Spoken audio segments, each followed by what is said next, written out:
જોતા રહો અમારી YouTube ચેનલ ICE રાજકોટ અને અમારી ચેનલને સબસ્ક્રાઇબ કરો અને બેલ આઇકોન પ્રેસ કરો જેથી દરેક નવા વિડીયોની નોટિફિકેશન મેળવી શકો।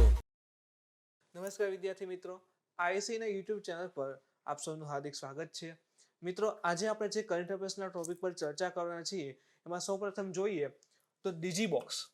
ડિજીબોક્સ શું છે, શા માટે કરંટમાં આવ્યું છે, ક્યાં મંત્રાલય બનાવેલું છે, શું વિશેષતા છે એની આપણે ચર્ચા કરીશું।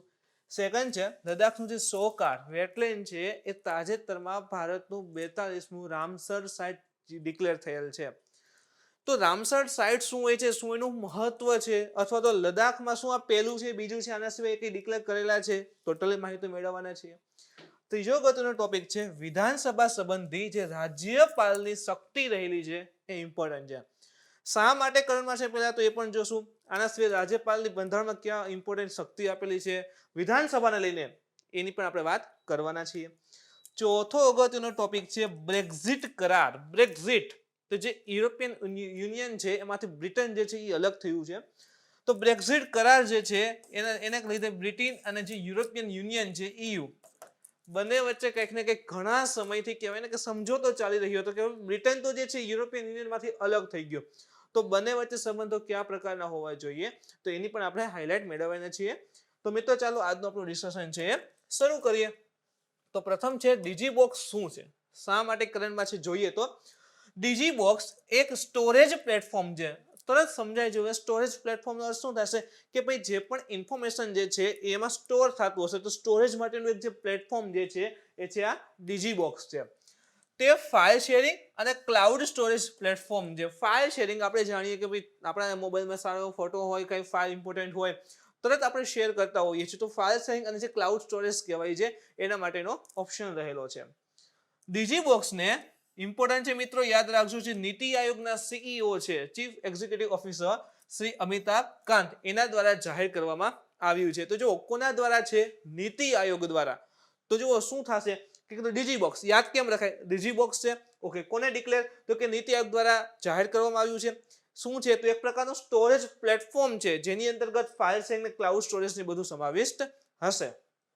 આગળ વધીએ ડિજીબોક્સ ઉપર। ડિજીબોક્સ દર મહિને 20 GB ફ્રી ક્લાઉડ સ્ટોરેજ, જો ડેટાને ધ્યાનમાં રાખજો 20 GB ફ્રી ક્લાઉડ સ્ટોરેજ અને એની સાથે 100 GB ફ્રી સ્પેસ પ્રદાન કરે છે। 20 GB ક્લાઉડ સ્ટોરેજ આપશે અને જે 100 GB જે છે એ ફ્રી સ્પેસ જે છે આ ડિજીબોક્સની અંતર્ગત આપવામાં આવશે। સેકન્ડ થિંગ, આ સ્ટોરેજ માટે દર મહિને માત્ર ને માત્ર 30 રૂપિયા જે છે ચાર્જ લેવામાં આવશે। એટલે વિચાર કરો રોજનો ખાલી 1 રૂપિયો થયો, માત્ર 1 રૂપિયાના રોજના 1 રૂપિયાના એવા નિમ્ન દર ઉપર જે છે ડિજીબોક્સ ઉપર દર મહિને ઇન શોર્ટ કે ડેઈલીના 20 GB અને અધર તમે જો ક્લાઉડ સ્ટોરેજમાં અને 100 GB જે છે ફ્રી સ્પેસ છે ઉપલબ્ધ કરાવવામાં આવશે। ભારતની એક પહેલ છે make in India store in India. જો સ્ટોર ઇન ઇન્ડિયા શા માટે, હવે સપોઝ કે વિદેશની કોઈ એપ્લિકેશન હોય અથવા બીજા કોઈની એપ્લિકેશન હોય, બીજા દેશની કોઈની એપ્લિકેશન હોય તો એમાં ડેટા સ્ટોર ને એવું કરીએ તો શું થાય કે એક વખત જોખમ ઊભું થાય। ધારો કે આપણે જાણીએ છીએ કે તાજેતરમાં ઘણા બધા આપણે ચીનની ઘણી બધી એપ્લિકેશન છે એ બેન કરી દીધી છે ઇન્ડિયામાં। શા માટે કે ઇન્ફોર્મેશન છે શેર થતી હોય, આપણે એની ઇન્ફોર્મેશન છે ચીન પાસે ઉપલબ્ધ થઈ જાય। વિચાર કરો કે કોઈ બીજા દેશની આપણે કોઈ એપ્લિકેશન યુઝ કરતા હોય ડેટા ટ્રાન્સફરિંગ એના માટે અથવા ડેટા સ્ટોરેજ માટે, તો આપણો બધો ડેટા જે છે લીક કરી શકે છે, એની પાસે મેળવી શકે છે। ધેટ્સ બેટર કે આપણા દેશનો ડેટા આપણા દેશમાં સ્ટોર થાય, બહાર જવો જ ન જોઈએ। તો make in India store in India એ પ્રકારની પહેલ થઈ ગઈ કે આપણા દેશની માહિતી આપણા દેશમાં જ રહેશે, આપણા દેશના જે પણ નાગરિકો છે માહિતી લીક થશે નહીં। તો નીતિ હેઠળ આ ડિજીબોક્સ છે એ પ્રકારનું પ્રથમ છે કે જે પણ ઇન્ફોર્મેશન જે આપણા દેશમાં જ સ્ટોર થશે। તે સર્વિસ પ્રોડક્ટ તરીકેનું એક સોફ્ટવેર છે, કીધું એ મુજબ કે એક સર્વિસ પ્રોવાઈડર છે કે ભાઈ તમે ડેટા જે છે આ જગ્યા ઉપર આવીને સ્ટોર કરી શકો છો, તથા જે રાષ્ટ્રીય સુરક્ષા અને સ્થાનિકીકરણને અગ્રતા આપે છે। કીધું એ મુજબ દેશની સિક્યુરિટી માટે હમણાં તમને વાત કરી કે ભાઈ ચાઇનાની ધારો કે કોઈ એપ્લિકેશન હોય તો કેટલું બધું લીક થવાનો ચાન્સીસ છે, ઇવન આપણે ઘણી બધી એપ્લિકેશન બેન કરેલી છે। તો એ જ મુજબ દેશની સિક્યુરિટી, સપોઝ કે વિચાર કરો કે ભાઈ સપોઝ કે આર્મી હોય, આર્મીની અંતર્ગત આપણે કોઈ પણ ડેટા ઇમ્પોર્ટન્ટ કાગળિયા હોય એ વોટ્સઅપથી ટ્રાન્સફર કરતા અથવા તો કોઈ અન્ય એપ્લિકેશનથી આપણે ટ્રાન્સફર કરતા હોય તો મે બી પોસિબિલિટી લીક થવાની પોસિબિલિટી રહે છે। એટલે તો જો થોડા સમય પહેલા આપણે કરંટમાં લીધેલું હતું કે સેનાએ પોતે પણ પોતાની એપ છે ડેવલપ કરેલી છે। તો તેના કારણે શું થાય કે દેશની સિક્યોરિટી જે છે એ વધી રહે. આપણે દેશની પ્રોડક્ટ જ યુઝ કરીએ છીએ, આપણે દેશની એપ્લિકેશન યુઝ કરીએ છીએ, આપણે દેશનું સ્ટોરેજ જ યુઝ કરીએ છીએ, તો આપણા દેશના જે પણ નાગરિકો છે મિત્રો ડેટા કહેવાય કે ચોરી થશે નહીં અથવા તો બધે વેચાશે નહીં. માત્ર આપણા દેશની અંતર્ગત જ રહે એ પ્રકારે આ પહેલ જે છે અથવા તો કહેવાય કે પ્લેટફોર્મ જે સોફ્ટવેર જે છે ડિઝાઇન કરેલો છે. ડિજીબોક્સમાં એક ઇન્સ્ટા શેર નામની સુવિધા છે. જો ઇમ્પોર્ટન્ટ છે, સુવિધાઓ પણ ઇમ્પોર્ટન્ટ છે. ઇન્સ્ટા શેર નામની સુવિધા ઉપલબ્ધ છે. આ સુવિધામાં શું હશે તો વપરાશકર્તા જે છે એ ઉચ્ચ રિઝોલ્યુશન ધરાવતા કઈ વસ્તુ, એક તો ફોટાઓ છે, વિડીયો છે, મોટા કદના દસ્તાવેજો એટલે કે આપણે કહીએ ને PDF એ છે, તેમજ આના સિવાય અન્ય ડોક્સ ફાઇલ ની બધું હોય છે, એ બધું છે જે શેર કરવાની મંજૂરી આપે છે. આપણે ધારો કે સ્ટોરેજમાં જે આપણે ફોટા છે, વિડીયો છે, વોટેવર અને ઇમ્પોર્ટન્ટ PDF છે, ડોક્સ ફાઇલ છે, એ બધું સ્ટોર કર્યું છે. હવે શું થાય કે ધારો કે આ એક ફોટો છે, ઇમ્પોર્ટન્ટ છે, સરસ મજાનો છે, મારે એને શેર કરવો છે, તો શું કરીએ કે તરત આપણે અહીંથી જ એક ઓપ્શન આપવામાં આવશે, તો હોય ને ખૂણામાં તમે 3 ટપકા આપ્યા હોય આ રીતે, જેવા ટપકા પર ક્લિક કરે એટલે આખું મેનુ ખુલે અને એમાં હોય કે ભાઈ શેરિંગ, તો શેરિંગમાં જાય એટલે તરત જ આવે કે મેલમાં શેર કરવું છે, FBમાં શેર કરવું છે, WhatsAppમાં કરવું છે. તો એ પ્રકારનો ઇન્સ્ટા શેર નામની પણ સુવિધા છે આની અંતર્ગત અવેલેબલ હશે. જ્યારે વપરાશકર્તા સ્ટોરેજ સ્પેસમાંથી તેનો ડેટા કાઢી નાખે. હવે આપણે શું કર્યું કે ધારો કે આજે મેં જે છે 10 GB નો ડેટા અપલોડ કરી દીધો છે, 10 GB ડેટા અપલોડ કરી દીધો, આ મહિના માટે ઇમ્પોર્ટન્ટ હતો એ બધું. હવે એમ થઈ ગયું ભાઈ હવે મહિના પછી એમ થાય કે ડેટા હવે નકામનો છે, ઇમ્પોર્ટન્ટ નથી, તો શું કરીશ, આ 10 GB ડેટા જે છે આ જવા દઈશ. તો વપરાશકર્તા છે સ્ટોરેજ સ્પેસમાંથી એનો ડેટા છે કાઢી નાખશે. એના પછીના એ 60 દિવસ સુધી તેને પાછો પણ મેળવી શકશે. અહીંથી આપણે ડિલીટ કરી દીધો છે, હવે એમ થાય આવતા મહિને યાદ આવ્યું એ તો ઇમ્પોર્ટન્ટ હતું, હવે પાછો PDF જોહે મારે, તો પાછો જે છે ડેટા હું રિકવર કરી શકું છું. કેટલા દિવસની અંતર્ગત? 60 દિવસની અંતર્ગત. 60 દિવસ સુધી તેને પાછો જે છે મેળવી શકે છે અને 60 દિવસ પછી પરમનન્ટ ડિલીટ થઈ જશે એટલે ક્યાંય પછી જોવા મળશે નહીં. તો આ પ્રકારની સુવિધા પણ આ ડિજીબોક્સમાં છે અવેલેબલ છે.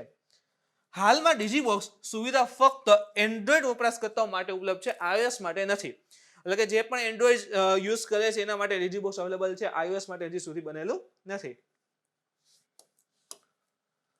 અન્ય ક્લાઉડ સ્ટોરેજ ખાસ કરીને ગૂગલની તુલનામાં ડિજીબોક્સ ખૂબ જ સસ્તું છે. આપણે જોયું ને આખા મહિનાના કેટલા રૂપિયા, તો કે આખા મહિનાના 30 રૂપિયા પે કરવાના અને ઘણી બધી સુવિધાઓ પ્રાપ્ત કરવાની, સ્ટોરેજ માટેની સુવિધાઓ છે પ્રાપ્ત કરે છે. તો જેમ કે આપણે જાણીએ છીએ કે ભાઈ ગૂગલનું પોતાનું સ્ટોરેજ પણ આપે છે. ગૂગલ હાલમાં કેટલા, તો કે 15 GB જે ફ્રી સ્ટોરેજ આપે છે અને તેમાં માઇલ, ડ્રાઈવ, ફોટા અને અન્ય સેવાઓનો પણ એમાં વપરાશ થાય છે. હવે ગૂગલની અંતર્ગત જો 100 GB સબસ્ક્રિપ્શન માટે દર મહિને જે છે 130 રૂપિયા ભરવા પડે છે. આપણે અહીંયા જોયું કે કેટલા GB આપે છે, જો કે 100 GB જે છે અને એની સાથે 20 GB જે ક્લાઉડ સ્ટોરેજ હોય છે, તો એના માટે માત્ર 30 રૂપિયા. 100 GB સ્ટોરેજના એક મહિનાના માત્ર ને માત્ર 30 રૂપિયા. જ્યારે એ જ સાપેક્ષમાં જોઈએ તો ગૂગલ કેટલા લે છે, તો યાદ રાખો ગૂગલ જે છે દર મહિને 130 રૂપિયા દે છે. તો ખૂબ જ સસ્તામાં જે છે આખું ડીજી પ્લેટફોર્મ છે અવેલેબલ કરેલું છે. વિનોપનનો પ્રશ્ન જોઈએ મિત્રો કે ડિજીબોક્સ માટે કયા વિધાન સત્ય છે તે જણાવો, અસત્ય છે તે જણાવો. તે એક સ્ટોરેજ પ્લેટફોર્મ છે જે ફાઇલો રીડિંગ અને ક્લાઉડ સ્ટોરેજ ઉપલબ્ધ કરે છે. Okay, make in India, store in India નીતિ હેઠળ બનાવેલ છે. અહીંયા પ્રશ્ન ખરેખર સત્ય છે એ રીતે આવશે, કયું વિધાન સત્ય છે તે જણાવો. આપણે કીધું સ્ટોરેજનું પ્લેટફોર્મ છે જેની અંદર આપણે બધું સ્ટોર કરી શકીએ છીએ. Second, make in India, store in India નીતિ હેઠળ બનાવેલ છે. અને ત્રીજું છે તે ministry of information and broadcasting અંતર્ગત આવશે. તો કોને જાહેર નહીં કર્યું? તો આપણે જોયું કે ભાઈ નીતિ આયોગના CEO એમણે જાહેર કર્યું છે. તો નીતિ આયોગ છે જે 2014માં જે પ્લાનિંગ કમિશન હતું એની બદલે નીતિ આયોગ છે આવેલું હતું. તો એના દ્વારા જે છે અત્યારે જે કહેવાય ડીજીબોક્સ વાળી સુવિધા છે અવેલેબલ કરવામાં આવી છે. તો ત્રીજું સ્ટેટમેન્ટ છે ખોટું છે. મિનિસ્ટ્રી ઓફ ઇન્ફોર્મેશન બ્રોડકાસ્ટિંગ નો ત્યાં રોલ જ નથી. તો 3 નંબરને કાઢી નાખો, આપેલા તમામમાં પણ આવી જશે. તો ઓપ્શન કયો થઈ ગયો? એ.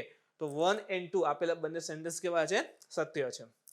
આગળ જોઈએ બીજો ટોપિક મિત્રો કે લદ્દાખનું 100 વેટલેન્ડ અને ભારતનું બન્યું છે 42મું રામસર. પહેલા તો જો લાસ્ટ ટાઈમ તમને કહી દઉં કે આઈ થિંક પીઆઈમાં કે જીપીએસસીમાં પ્રશ્ન હતો આ પ્રકારનો કે જ્યારે પણ રામસર કન્વેન્શન લદ્દાખ અથવા તો જમ્મુ કાશ્મીર ક્ષેત્રમાં ડિક્લેર કરે છે તો પૂછવાના ચાન્સીસ હોય છે. લાસ્ટ ટાઈમ જમ્મુ કાશ્મીરમાં લદ્દાખમાં એડ થયું હતું અને પૂછેલું હતું. તો ફરી જે છે એ લદ્દાખનું 100 વેટલેન્ડ જે છે એ જે વેટલેન્ડ કહેવાય કે ભાઈ પાછું એડ થયું છે વેટલેન્ડના લિસ્ટમાં, રામસર કન્વેન્શનમાં એડ થયું છે. અને તાજેતરમાં કેટલા બન્યું છે કે ભારતનું 42મું રામસ્થળ છે બન્યું છે. એ પણ યાદ રાખજો. તો એનો મતલબ એમ કે ભારતમાં કુલ કેટલા રામસ્થળ થઈ ગયા? તો કે 42 વેટલેન્ડ સાઇટ અથવા તો રામસર સ્થળ બની ગયેલ છે. કેન્દ્ર સરકારે તાજેતરમાં 100 કાર, હવે જો પહેલા તો વાંચતા શીખી જવાનું, અને તસોકાર નથી વચાતું, તસોકાર, અને ખાલી 100 કાર વચાય. આ જે તિબ્બતી લેંગ્વેજ કહેવાય ને એ શબ્દ છે, એટલે ત જે આવે ને સાયલેન્ટ આવે. કેમ આપણે બ્રહ્મપુત્રમાં લખાય છે શું તો કે ત અડધો અને પછી સાંગપો, પણ બોલાય શું ખાલી સાંગપો. એ જ મુજબ આ છે 100 કાર. તો છે એ રીડ નથી થતો, સાયલેન્ટ હોય છે. એટલે 100 કાર વેટલેન્ડ જે છે એ ભારતમાં તાજેતરમાં 42મું બન્યું છે. એટલે 100 કાર જે છે એને રામસર સ્થળ તરીકે ભારતમાં ઉમેરી દીધું છે. અને કેન્દ્ર શાસિત પ્રદેશ આપણે જાણીએ છીએ કે જમ્મુ કાશ્મીર અને લદ્દાખ, જમ્મુ કાશ્મીર એક રાજ્ય હતું, એમાંથી બે અલગ કેન્દ્ર શાસિત પ્રદેશ બનાવેલા છે. તો લદ્દાખનું આ બીજું જે છે એ રામસર સ્થળ છે. તો યાદ રાખો, લદ્દાખમાં કેટલા રામસર સ્થળ થઈ ગયા? 2 રામસર સ્થળ છે. એમાંનું એક છે 100 કાર. તો બીજું કયું છે એ તમારે કોમેન્ટ કરીને જણાવવું છે. અને લાસ્ટ ટાઈમ એક્ઝામ હતી એમાં પૂછેલું પણ હતું કે આ સરોવર છે એ ક્યાં આવેલું છે. તેનું લોકેશન ઇમ્પોર્ટન્ટ. તમને લોકેશન કહી દો લદ્દાખમાં, તો લદ્દાખની એક રામસર સાઇટ તમને ખબર પડે કે 100 કાર, તો બીજી કઈ છે તમારે કોમેન્ટ કરીને જણાવવાનું છે. 100 કાર લદ્દાખના ચાંગથાંગ ક્ષેત્ર રહેલું છે. એમાં અત્યધિક ઊંચાઈ પરનું એક વેટલેન્ડ છે. જો લદ્દાખની અંતર્ગત એક વિસ્તાર છે ચાંગથાંગ, એ ક્ષેત્રની અંતર્ગત એક ઊંચાઈ ઉપર આખું આ વેટલેન્ડ છે એ આવેલું છે. જોઈએ બીજી માહિતી એના અંતર્ગત. 100 કાર બેઝિન એક ખૂબ જ ઊંચાઈ પર સ્થિત એક રામસર સંકુલ છે. આપણે વાત કરીએ કે ચાંગથાંગ ક્ષેત્ર પણ યાદ રાખી લેજો, પૂછી શકે. ચાંગથાંગ ક્ષેત્ર, તેમાં 2 મુખ્ય વોટર બોડીઝ આવેલી છે. આપણે વાત કરી 100 કારની, પણ 100 કારની હારે હજી એક સરોવર છે જોડાયેલું છે. એનું નામ છે સ્ટારસ્પુક. સ્ટારસ્પુક યાદ રાખજો. તો આ સ્ટારસ્પુક અને 100 કાર આ બંનેનો સમાવેશ થઈ જશે. એક 100 કાર અને એક છે સ્ટારસ્પુક. સ્ટારસ્પુક છે એ 438 હેક્ટરમાં એક તાજા પાણીનું તળાવ છે. જોજો મિત્રો, આ જોયા જેવું છે. એક છે એ તાજા પાણીનું સરોવર છે, તાજા પાણીનું છે. એ કહ્યું તો કે સ્ટારસ્પુક. અને જે 100 કાર જેને ડિક્લેર કર્યું છે એ પોતે 1800 હેક્ટરમાં ફેલાયેલું છે અને પોતે અતિ ખારા પાણીનું સરોવર છે. 100 કારનો અર્થ થાય છે સફેદ તળાવ. સમજો, આપણે લખ્યું 100 કાર. 100 કારનો અર્થ શું થાય તો કે સફેદ તળાવ, સફેદ સરોવર એવો અર્થ થાય. તો સફેદ શા માટે છે 100 કાર? તો કે ખૂબ જ વધારે ખારા પાણીનું સરોવર છે. ખારા પાણીનું સરોવર છે એટલે શું થાય કે જેવું પણ સૂર્યપ્રકાશ સાથે બાષ્પીભવનની ક્રિયા શરૂ થશે તો પાણી બાષ્પીભવન થશે. એટલે આ સરોવર હોય તો એના કિનારા જે ક્ષેત્ર હોય કિનારા ઉપરના, તો ત્યાં જે છે મીઠું જોવા મળે છે, મીઠાના કણ આવી જાય. તો આખું મીઠાના કણ ને એવું જોવા મળે છે એટલે સફેદ દેખાશે. એટલે સફેદ તળાવ, અને સફેદ તળાવને તિબ્બતીમાં કહેવાય 100 કાર. એટલા માટે સરોવરનું નામ પણ 100 કાર રાખવામાં આવેલું છે. તો યાદ રાખો, 100 કાર પોતે અતિ ખારા પાણીનું સરોવર છે, જ્યારે સ્ટારસ્પુક છે એ તાજા પાણીનું સરોવર છે, એટલે કે મીઠા પાણીનું સરોવર છે. જેમાં વધારે વિસ્તાર શેનો છે તો કે 100 કારનો વિસ્તાર છે. હવે જે બર્ડ લાઈફ ઇન્ટરનેશનલ જે છે, બર્ડ લાઈફ ઇન્ટરનેશનલ, એના મુજબ 100 કાર જે છે બેઝિનને A1 કેટેગરીના મહત્વપૂર્ણ બર્ડ એરિયા વિસ્તારની અંતર્ગત રાખવામાં આવ્યો છે. યાદ રાખો, બર્ડ લાઈફ ઇન્ટરનેશનલ જે છે એના દ્વારા 100 કાર સરોવરને A1 કેટેગરીની અંતર્ગત મહત્વપૂર્ણ બર્ડ એરિયા જે હોય એની અંતર્ગત છે રાખવામાં આવેલ છે. વિચાર કરો, બર્ડ એરિયા ઇમ્પોર્ટન્ટ શા માટે? તો કે અહીંયા ઘણી બધી વેરાયટીના પક્ષીઓ જોવા મળતા હશે. ઘણી બધી અલગ અલગ પ્રકારના પક્ષીઓની જોવા મળતું હશે. એટલે બર્ડ લાઈફ ઇન્ટરનેશનલે શું કર્યું તો કે એને મહત્વપૂર્ણ દરજ્જો આપી દીધો, અને આપી દીધું કે ભાઈ A1 કેટેગરીનું ક્ષેત્ર છે, એટલે કે અહીંયા ખૂબ સારા અથવા તો કહેવાય કે વિવિધ પ્રકારના પક્ષીઓ જે છે જોવા મળે છે. તરત યાદ થઈ જશે. જોવા, આ એક સરોવર છે તો તરત યાદ, સરોવર જે છે તો ત્યાં ભાઈ પક્ષીઓ જોવા મળે. પક્ષી જોવા મળે તો એને બર્ડ લાઈફ ઇન્ટરનેશનલ દ્વારા A1 કેટેગરીમાં સમાવેશ કરવામાં પણ આવેલ છે. તે મધ્ય એશિયાઈ ફ્લાયવેમાં એક મહત્વપૂર્ણ રામસર સ્થળ છે. હવે તરત પ્રશ્ન છે કે મધ્ય એશિયાઈ ફ્લાયવેના શું છે? હવે જો અલગ અલગ પ્રકારના ટોટલ 8 વિશ્વમાં ફ્લાયવે આવેલા છે, હું તમને જણાવીશ હમણાં. પણ જે મધ્ય એશિયાઈ ફ્લાયવે છે એની અંતર્ગત આ લદ્દાખ ક્ષેત્ર જે છે અથવા તો 100 કાર સરોવર જે છે એ આવી જશે.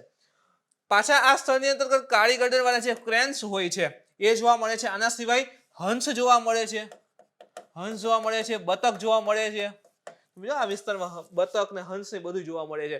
તો કહી શકાય કે પક્ષીઓ માટે ખૂબ ઇમ્પોર્ટન્ટ વિસ્તાર રહેલો છે, અને એટલા માટે એને 100 કાર તળાવ પણ કહે છે. હવે તમને કીધું કે ભાઈ મિડલ એશિયન ફ્લાયવે અલગ અલગ પ્રકારમાં વિશ્વમાં ટોટલ 8 ફ્લાયવે આવેલા છે. આ પ્રકારે 8 ફ્લાયવે છે. ફ્લાયવે એટલે શું થાય કે પક્ષીઓનો ઉડનનો વિસ્તાર.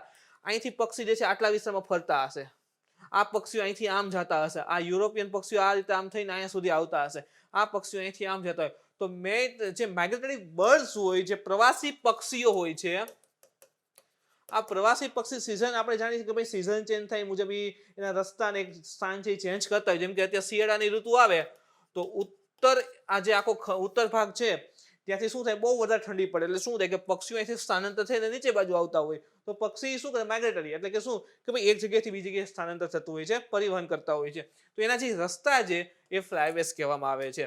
તો જે આ સોકર સરોવર છે અથવા સોકર લેક જે છે એ જે સેન્ટ્રલ એશિયન ફ્લાયવે કહેવાય છે, એની અંદર સમાવેશ થાય છે. અને જે સેન્ટ્રલ એશિયન ફ્લાયવે જે છે એ આર્કટિક મહાસાગર અને હિન્દ મહાસાગરની વચ્ચે યુરેશિયાના ખંડોને ક્ષેત્રને આવરે છે. અહીં તમે જુઓ તો આપણું ભારત રહેલું છે, આ તમને દેખાશે.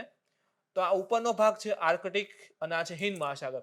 તો આર્કટિક મહાસાગર અને હિન્દ મહાસાગર વચ્ચેનો જે પણ આ યુરેશિયા એટલે યુરોપ પ્લસ એશિયા,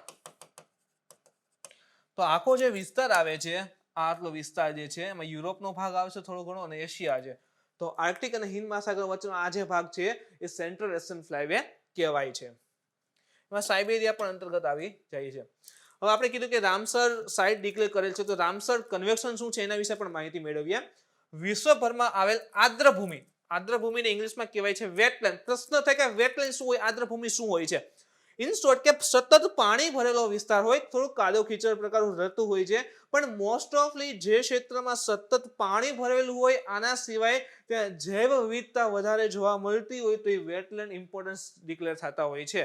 યાદ રાખો, સતત પાણી ભરેલું હોય અને જે જૈવ વિવિધતા જોવા મળતી હોય છે તો એને વેટલેન્ડ ઇમ્પોર્ટન્સના દરજ્જાથી દેવામાં આવતા હોય છે. તો જે પણ આર્દ્રભૂમિઓ છે વિશ્વભરની એનું ટકાઉ સંરક્ષણ એટલે કે સસ્ટેનેબલ, ટકાઉ એટલે સસ્ટેનેબલ એટલે કે એને નુકસાન ન થાય અને પાછું ડેવલપમેન્ટ થાય પણ પર્યાવરણને નુકસાન ન થાય એ રીતે સંરક્ષણ અને સંવર્ધન માટે ઈરાનનો જે રામસર શહેર છે, ઈરાનની અંતર્ગત રામસર શહેર છે, ત્યાં 2 ફેબ્રુઆરી 1971ની સાલમાં હસ્તાક્ષર કરવામાં આવ્યા હતા. ઘણા બધા દેશો જે છે એ ઈરાનમાં ભેગા થઈ ગયા. 2 ફેબ્રુઆરી 1971ની સાલની અંતર્ગત બધા ભેગા થઈ હસ્તાક્ષર કરીએ કે ભાઈ ફલાણા ઠીકના આવી રીતે કરી અને કીધું કે ભાઈ આથી જે પણ વેટલેન્ડ રહેલા છે અને જે ઇમ્પોર્ટન્સ હોય એને વેટલેન્ડની સૂચિની અંતર્ગત રામસર કન્વેન્શનની અંતર્ગત ડિક્લેર કરવા, સમાવેશ કરવા અને સંરક્ષણ માટેના પગલાં લેવા. તો યાદ રાખો 2 ફેબ્રુઆરી સંધિને રામસર કન્વેન્શન અથવા તો કન્વેન્શન ઓન વેટલેન્ડ. હવે વેટલેન્ડ માટેનું કન્વેન્શન એટલે શું કહેવાય છે? કન્વેન્શન ઓન વેટલેન્ડ તરીકે પણ એને ઓળખવામાં આવે છે. હવે કેટલાક ફેક્ટ જાણી લઈએ. અહીંથી પ્રશ્ન પૂછે છે મિત્રો, last time I think PI માં પણ પૂછેલો પ્રશ્ન છે તો ઇમ્પોર્ટન્ટ બને છે કે દર વર્ષે 2 ફેબ્રુઆરીને વિશ્વ આર્દ્રભૂમિ દિવસ તરીકે ઉજવવામાં આવે છે. હવે 2 ફેબ્રુઆરી બધા દેશો ભેગા થઈ અને સાઇન કરી હતી, એટલા માટે 2 ફેબ્રુઆરીને વિશ્વ વેટલેન્ડ દિવસ તરીકે ઉજવવામાં આવે છે. ગુજરાતમાં એકમાત્ર રામસર સ્થળ આવેલ છે અને એ છે નળ સરોવર. યાદ રાખો, ગુજરાતમાં એક જ રામસર છે, નળ સરોવર. ભારતમાં રામસર કન્વેન્શનને ક્યારે સ્વીકાર્યું હતું? તો કે 1 ફેબ્રુઆરી 1982. એનો મતલબ જ્યારે ઈરાનમાં બધા દેશો ભેગા થયા હતા ત્યારે ભારત હતું નહીં. ભારતે ક્યારે સ્વીકાર્યું? 1 ફેબ્રુઆરી 1982 ના રોજ આની સાથે જોડાયેલું છે. ભારતનું સૌથી મોટું રામસર કન્વેન્શન કયું છે? તો કે ઓડિશામાં આવેલ ચિલ્કા તળાવ, ચિલ્કા સરોવર જે છે ભારતનું સૌથી મોટું રામસર સાઇટ છે, રામસર ડિક્લેર કરેલ છે.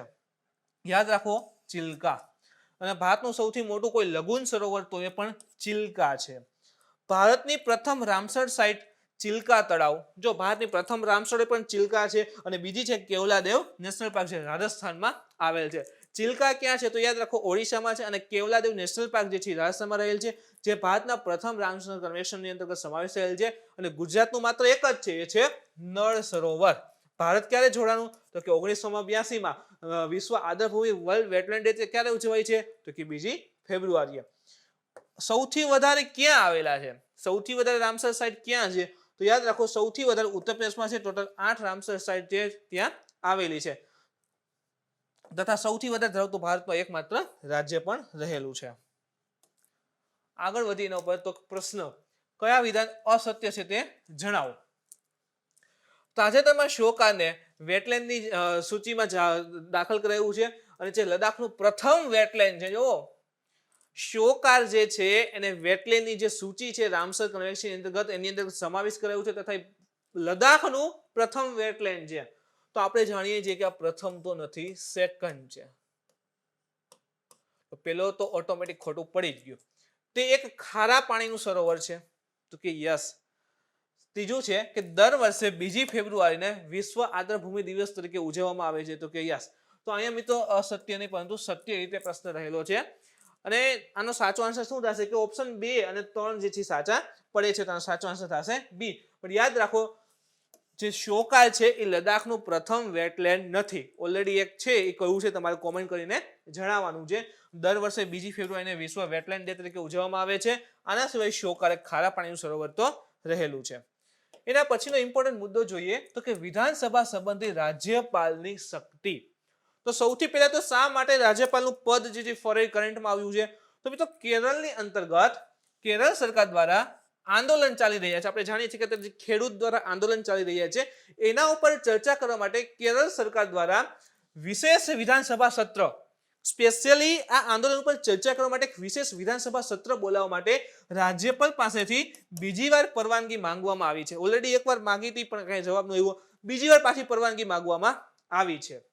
બંધારણમાં વિધાનસભા સત્રને શમન એટલે કે બોલાવવું, ક્ષેત્રાવસાન, સત્ર સમાપ્તિ કરવી અથવા તો વિઘટન અથવા તો વિસર્જન કરવાની જે સત્તા છે એ રાજ્યપાલની શક્તિથી સંબંધિત 2-3 અનુચ્છેદ અથવા તો 2 મુખ્ય જોગવાઈ કરેલી છે.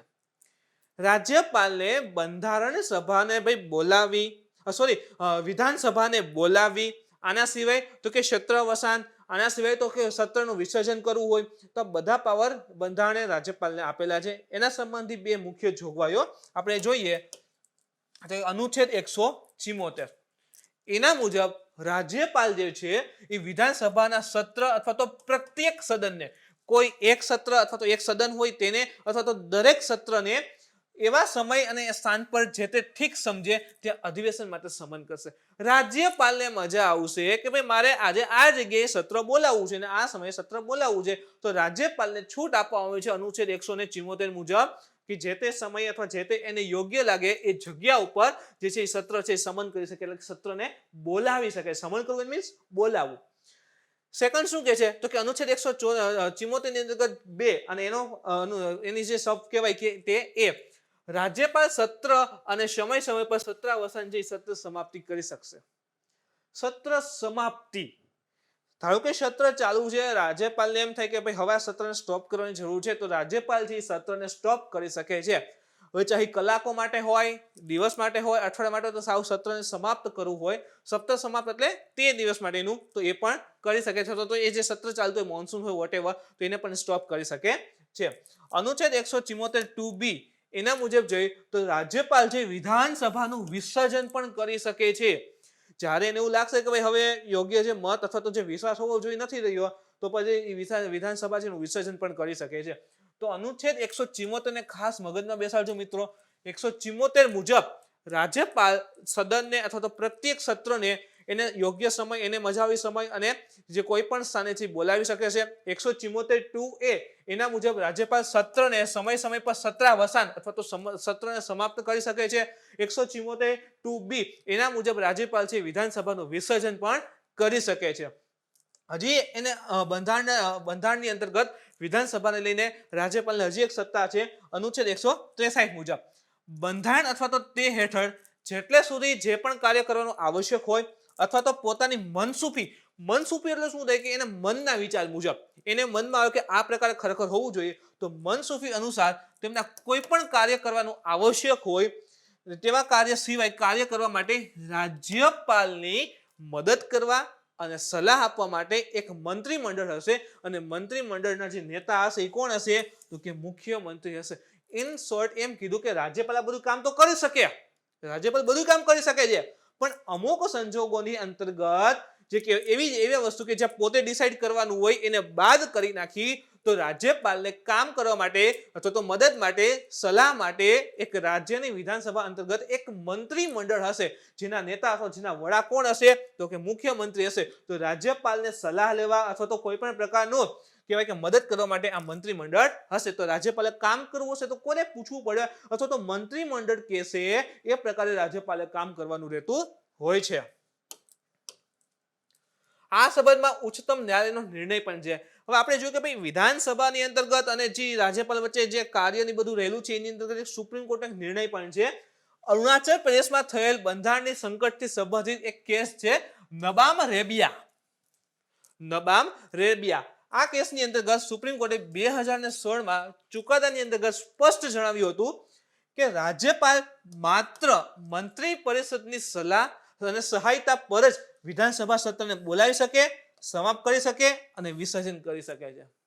જુઓ, આપણે વાત કરી હમણાં અહીંયા કે અનુચ્છેદ 174માં કીધું છે કે રાજ્યપાલ સભાને બોલાવી શકે, સત્ર ઊભું રાખી શકે, વિધાનસભાનું વિસર્જન કરી શકે, પણ ક્યારે? તો લખેલું છે, ઇવન સુપ્રીમ કોર્ટે નિર્ણય પણ આપ્યો હતો કે ભાઈ એ મંત્રી પરિષદની સહાયતા અને સલાહ પર જ, એટલે ઇન શોર્ટ સરકાર જ કહેશે કે ભાઈ સત્ર બોલાવો, સત્રને ઊભું રાખો, વિસર્જન કરો. વિસર્જન કરવાનું કેવું હશે કે ભાઈ રાજ્યપાલને એવું લાગશે કે ભાઈ હવે વિધાનસભાની અંતર્ગત જે સરકાર ચાલે છે એને એટલો વિશ્વાસ નથી, અથવા એ સરકાર ઉપર વિધાનસભાની અંતર્ગત જે છે એમએલએ છે એને એનો વિશ્વાસ રહ્યો નથી, જે તે શાસન પક્ષ છે એને વિશ્વાસ ગુમાવ્યો છે. તો એ સમયે જે છે કહેવાય કે ભાઈ રાજ્યપાલ છે વિસર્જન સત્રનું વિધાનસભાનું વિસર્જન છે કરી શકે છે. તો ઇન શોર્ટ એને કોઈ પણ પ્રકારના પગલાં લેવા હશે તો મંત્રી પરિષદની સહાયતા અથવા સલાહ જે છે જરૂરી બની જશે. કીધું ને એ મુજબ કે ભાઈ વિસર્જન કરવું હોય તો મંત્રીમંડળ તો ક્યારેક કહેવા નથી કે ના મંત્રીમંડળ આખું વિસર્જન કરી નાખો, તો ક્યારે કરી શકે? તો કે સ્પષ્ટ કર્યું કે રાજ્યપાલ પાસે એ વિશ્વાસનું કારણ હશે કે જે સદનમાં મુખ્યમંત્રી અને તેની મંત્રી પરિષદ વિશ્વાસ ગુમાવી દીધો છે. રાજ્યપાલ પાસે એક એવો વિશ્વાસભર્યું કારણ હશે કે એને એવું લાગે કે વિધાનસભાની અંતર્ગત મુખ્યમંત્રી અને એનું જે મંત્રી પરિષદ છે એને વિશ્વાસ છે ગુમાવી દીધો છે, તો તે સદનમાં શક્તિ પરીક્ષણ કરવાનો આદેશ પણ આપી શકશે. એટલે કે વિશ્વાસ મત જે છે લેતા હોય છે કે ભાઈ કોન્ફિડન્સ મોશનની પાસ કરતા હોય છે કે ભાઈ આ જે શાસક પક્ષ છે એ વિશ્વાસ ધરાવે છે કે નહીં. હવે એના ઉપર આપણે પ્રશ્ન છે કે કયું વિધાન સત્ય છે તે જણાવો. વિધાનસભા સત્રને બોલાવવાની તથા વિસર્જનની શક્તિ જે છે એ બંધારણે રાજ્યપાલને આપી છે. ઓકે, સેકન્ડ શું કીધું છે કે વિધાન એક ત્યારે જ શક્ય બને, વિધાન એક ત્યારે જ સાચું બને જ્યારે સત્રને બોલાવવાની અને વિસર્જનની જે સલાહ છે મંત્રી પરિષદની હોય. તો એક આપેલું છે કે ભાઈ બંધારણે રાજ્યપાલને સત્તા આપી છે, પણ એ ક્યારે શક્ય બનશે? તો કે જે સત્ર છે ને બોલાવવાની અને વિસર્જનની સલાહ જે છે મંત્રી પરિષદની હોય ત્યારે. તો બીજું સ્ટેટમેન્ટ પણ સાચું છે અને પેલું પણ સાચું છે. પેલું ક્યારે બને? તો કે બીજું હોય ત્યારે, અને બીજું થશે તો પેલું થવાનું છે. તો આપેલા બંને સેન્ટેન્સ કેવા છે? સત્ય છે. આ પ્રકારના પ્રશ્ન પણ પૂછાય છે.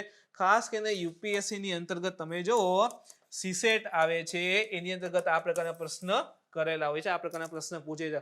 તો એને ધ્યાનમાં રાખીને ફરી એકવાર નવો પ્રશ્ન તમારી સામે લઈ આવવામાં આવ્યો હતો. એના પછીનો ઇમ્પોર્ટન્ટ ટોપિક છે બ્રેક્ઝિટ કરાર બાય બ્રિટન અને યુરોપિયન સંઘ, એટલે કે યુરોપિયન યુનિયન EU. જોઈએ કેવી રીતે કરંટમાં છે. બ્રિટન અને EU દ્વારા ભવિષ્યના સંબંધોને પારિભાષિત. હવે યુરોપિયન યુનિયનમાં ટોટલ 27 દેશ હતા, એમાં ટોટલ 28 હતા, એમાંથી બ્રિટન તો અલગ થઈ ગયું. એટલે બ્રિટન અલગ થઈ ગયું, આખું યુરોપિયન યુનિયન સામે બ્રિટન છે, તો બંને વચ્ચે સંબંધ તો રાખવા જ પડે, કારણ કે આખા એટલા વિસ્તારમાં બ્રિટન જે છે ઇમ્પોર્ટન્ટ છે. તો બ્રિટન અને EU દ્વારા ભવિષ્યના સંબંધોને પરિભાષિત કરવા એક કરાર પર સહમતિ વ્યક્ત કરવામાં આવી છે.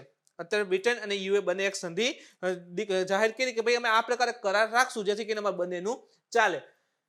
31 જાન્યુઆરી બ્રિટન જે છે 31 જાન્યુઆરી 2020 ના રોજ બ્રિટન જે છે એ યુરોપિયન યુનિયનમાંથી શું થયું હતું? તો કે અલગ થઈ ગયું હતું. આખું યુરોપિયન યુનિયન હોય તો બ્રિટન જે છે પોતે એમાંથી અલગ થઈ ગયું હતું, અને તે સમયથી બંને પક્ષોમાં નવા નિયમો વિશે વાર્તાલાપ ચાલુ હતી. જ્યારે આ બ્રિટન છે એ જાન્યુઆરીમાં લાસ્ટ ટાઈમ 31 ડિસેમ્બરે અલગ તો થઈ ગયું, પણ ત્યાંથી લઈને અત્યાર સુધી જે છે બંને પક્ષો વચ્ચે એટલે બ્રિટન અને યુરોપિયન યુનિયન વાર્તાલાપ ચાલુ હતો કે બંને વચ્ચે કયા પ્રકારના કરારો, જેથી કરીને એજ્યુકેશન છે, આના સિવાય વેપાર છે, બિઝનેસ છે, બધું વ્યવસ્થિત જે છે પહેલા હતું એવું ચાલુ રહે. તો એ મુજબ જે છે વાર્તાલાપ છે અત્યાર સુધી ચાલુ હતો ને હવે જે છે જે પણ કરાર કર્યા છે સામે આવ્યા છે જેના ઉપર આપણે ચર્ચા કરવાના છીએ. આ કરારમાં બ્રિટન EU મધ્ય એક સાથે રહેવા એટલે કે બ્રિટન અને EU એક સાથે રહેવા કાર્ય અને વ્યાપારના સંબંધમાં નવા નિયમો છે નક્કી કર્યા છે. જેમાં પહેલું જોઈએ તો સીમા પાર કરવા પર એકબીજાની વસ્તુઓ પર કોઈ કર અથવા તો સીમા શુલ્ક જેને આપણે ટેરિફ કહીએ છીએ લગાવવામાં નહીં આવે. વિચાર કરો, ચોખ્ખું કીધું કે બ્રિટન થી EU યુરોપિયન યુનિયનના દેશ અને સામે યુરોપિયન યુનિયનના દેશથી બ્રિટન કે એકબીજાની વસ્તુઓ પર કોઈ પણ કર જે છે ઇન શોર્ટ કે બોર્ડર ક્રોસ કરીએ એના ઉપર જે પણ ટેરિફ લેવામાં આવતો હશે એ લેવામાં આવશે નહીં. સીમા શુલ્ક કહીએ ને આપણે એ લેવામાં આવશે નહીં. એટલે કે આ યુરોપિયન યુનિયન હોય અને આ બ્રિટન હોય તો અહીંથી અહીંયા વસ્તુ આવશે આની બોર્ડરમાં સરહદમાં અને અહીંથી અહીંયા આવે તો સીમા શુલ્ક જે લેવામાં આવે છે લેવામાં આવશે નહીં. સેકન્ડ છે કારોબાર કરવામાં આવતી વસ્તુઓની માત્રા પર કોઈ પણ સીમા અથવા કોટા લગાડવામાં નહીં આવે. જે પણ વસ્તુનો વેપાર કરવામાં છે કોઈ સીમા કે જે કોટા હોય એટલો લેવામાં આવશે એ પ્રકારે રાખવામાં આવશે નહીં. ફરી સીમા શુલ્ક વિશે વાત કરી છે કે વિશ્વની સૌથી મોટી બજારોમાંથી એક છે આ કઈ તો કે બ્રિટન અલગ થઈ ગયું બ્રિટન અને યુરોપિયનનું માર્કેટ. બ્રિટન અને EU નું માર્કેટ જે છે એન્ડ EU નું માર્કેટ છે એ વિશ્વની સૌથી મોટી બજાર કહેવાય એની અંદર સમાવેશ છે અને ત્યાં સુધી ટેરિફ મુક્ત અને કોટા મુક્ત પહોંચ એક બ્રેક્ઝિટ કરારનો મુખ્ય આધાર છે. ભાઈ કહી દીધું બંને એમ બ્રિટને કહી દીધું યુરોપિયન યુનિયનના દેશે કહી દીધું કે અમને ભાઈ મંજૂર છે કે અમે કોઈ પણ પ્રકારનો ટેરિફ એટલે સીમા શુલ્ક લેશું નહીં. આના સિવાય કારોબાર કરવામાંથી કોઈ પણ વસ્તુનો જે સીમા અથવા કોટા છે એ પણ અમારે નક્કી રાખવા નથી. તો આ પ્રકારનો નિર્ણય બંને વચ્ચે થવો એક મોટી વાત રહેલી છે. એ પણ ક્યારે કે બ્રિટન અલગ થઈ ગયું છે છતાં પણ. વ્યાપાર ઉપર હજી વાત કરીએ તો વિશ્વસનીય વ્યાપારી કાર્યક્રમ પારસ્પર રૂપથી માનનીય હશે. એટલે કે જો શું કહે છે કે બ્રિટનમાં જે પણ ઉત્પાદકો હોય એને બ્રિટન અને EU બંનેના માપદંડનું પાલન કરવાનું રહે. આપણે વાત કરી કે ભાઈ આ બ્રિટન હોય અને આ યુરોપિયન યુનિયનના દેશ છે તો બ્રિટનથી EUમાં માલ સામાન આવી શકે કોઈ પણ ટેરિફ વિના અને EU થી બ્રિટનમાં. તો બ્રિટનમાં ધારો કે એક ABC નામની કંપની નાખી છે તમે. હવે આ કંપનીમાં જે પણ માલ ઉત્પાદન તમે કરતા હોય તો એને બ્રિટનના માપદંડ હોય ને એ તો ફૂલફિલ કરવાના એની સાથે EU ના જે હશે એ પણ ફૂલફિલ કરવાના. બંને ક્લિયર હશે તો જ તમે માલ સામાન અહીંયા વેચી શકો. એટલે બંનેના જે માપદંડો હશે એ ક્લિયર કરવા જરૂરી છે એને ધ્યાન રાખવા જરૂરી છે. તો ખાસ બંનેના માપદંડોનું પાલન છે અનિવાર્ય રહેશે. વ્યાવસાયિક શરતો કેટલીક મૂકેલી છે જેમ કે વ્યવસાય અર્થે જતા હોય જેમ કે ડોક્ટર હોય એન્જિનિયર હોય આર્કિટેક્ચર હોય નર્સ છે આર્કિટેક્ટ હોય ફાર્માસિસ્ટ છે તો એના માટે શું કહે છે તો કે વગેરે માટે સ્વચાલિત રૂપે માન્યતા નહીં હોય. એટલે કે પ્રેક્ટિસ કરવા હેતુ ઈચ્છિત સદસ્ય દેશની માન્યતા પ્રાપ્ત કરવી જરૂરી છે. ધારો કે આ બ્રિટન છે XYZ નામનો એક વ્યક્તિ રહે છે. આ વ્યક્તિને એમ થાય કે અહીંયા બ્રિટન અહીંયા જાણો કે યુરોપિયન યુનિયનનો એક દેશ છે મારે ત્યાં ડોક્ટરની પ્રેક્ટિસ કરવા જવું છે. તો પહેલા શું હતું કે ભાઈ EU એટલે બધા સાથે હતા. બ્રિટનમાંથી અહીંયા આવે કોઈ પૂછતું કે ભાઈ શું કામ આવ્યો છે એમને વિઝા વિના ફરવાની છૂટ હતી. 28 દેશમાં વિઝાની જરૂર નહીં ફરી શકો તમે. હવે શું થયું કે ભાઈ બ્રિટનમાં ધારો કે XYZ નામનો ડોક્ટર વ્યક્તિ છે. આ ડોક્ટર વ્યક્તિને અહીં પ્રેક્ટિસ કરવા આવવું છે યુરોપિયન યુનિયનના એક દેશ પાસે. હવે શું થશે કે ભાઈ એ યુરોપિયન યુનિયનના દેશ પાસે આવશે ને તો અહીંનો જે દેશમાં આવવું હોય ને એને એના જે પણ ટર્મ એન્ડ કન્ડિશન હશે ને એ ફૂલફિલ કરવા પડશે. એની પરવાનગી લેવી પડે કે હા ભાઈ EU નો દેશ છે મારે તે તમને પ્રેક્ટિસ કરવા માટે આવવું છે જો તમે મને પરવાનગી આપો તો હું આવીશ. તો જે પણ કહેવાય ને પ્રોફેશનલ એટલે કે વ્યાવસાયિક શરતો છે એની અંતર્ગત સમાવેશ થઈ ગયું કે ભાઈ બ્રિટનનો વ્યક્તિ કોઈ પણ દેશમાં જશે અથવા EU નો કોઈ પણ વ્યક્તિ જે છે એ બ્રિટનમાં આવે તો એને પરવાનગી લેવી છે જરૂરી બની જશે. દેશની માન્યતા પ્રાપ્ત કરવી પડશે. આવાગમનની સ્વતંત્રતા મેં તમને કીધું ને બેટા કે ભાઈ 28 દેશની અંતર્ગત તમે ગમે ત્યાં જઈ શકો. કોઈ પૂછે નહીં કે ભાઈ તારું આધાર કાર્ડ લાય એમ કોઈ ન પૂછે. તારું પાસપોર્ટ લાય કોઈ ન પૂછે. શું કામ કે EU નો વ્યક્તિ જે ફરી શકશે. પણ હવે શું થઈ ગયું બ્રિટન એમાંથી અલગ થઈ ગયું છે. તો બ્રિટનનો નાગરિક જે છે એ યુરોપિયન યુનિયનના દેશમાં જશે કામ કરવા હોય અધ્યયન કરવા હોય વ્યવસાય શરૂ કરવા જાય અથવા કોઈ પણ હોય તો એને રહેવાની સ્વતંત્રતા નહીં હોય. એને સ્થાયી થઈ શકશે નહીં. પહેલા થઈ શકતું પણ હવે થઈ શકશે નહીં. 90 દિવસથી વધારે રહેવા માટે એને વિઝાની જરૂરિયાત રહેશે. 90 દિવસ સુધી છોડ 90 દિવસથી વધારે રહેવું હોય તો એને ત્યાંનો વિઝા જે છે એ ક્લિયર કરવો પડે. વિઝાની પરવાનગી વિઝા લેવા જરૂર છે પછી ત્યાંથી સ્થાયી થઈ શકશે. ઇન્સ્યોરટી વિસ્તારમાં છે વેપાર અધ્યયન વોટેવર જે પણ ઉદ્દેશ્યથી ગયેલો હશે બ્રિટનનો વ્યક્તિ ત્યાં ફરી શકશે. આના સિવાય મત્સ્યયન માછલી પકડવા માટેનો પણ એક સમાવેશ છે, કારણ કે વિસ્તારમાં માછલીની બહુ વધારે જોવા મળે છે. તો બ્રિટન સામૂહિક મત્સ્ય નીતિથી પણ હવે તો અલગ થઈ ગયું. આખું યુરોપિયન યુનિયનમાંથી આખું બ્રિટન અલગ થઈ ગયું.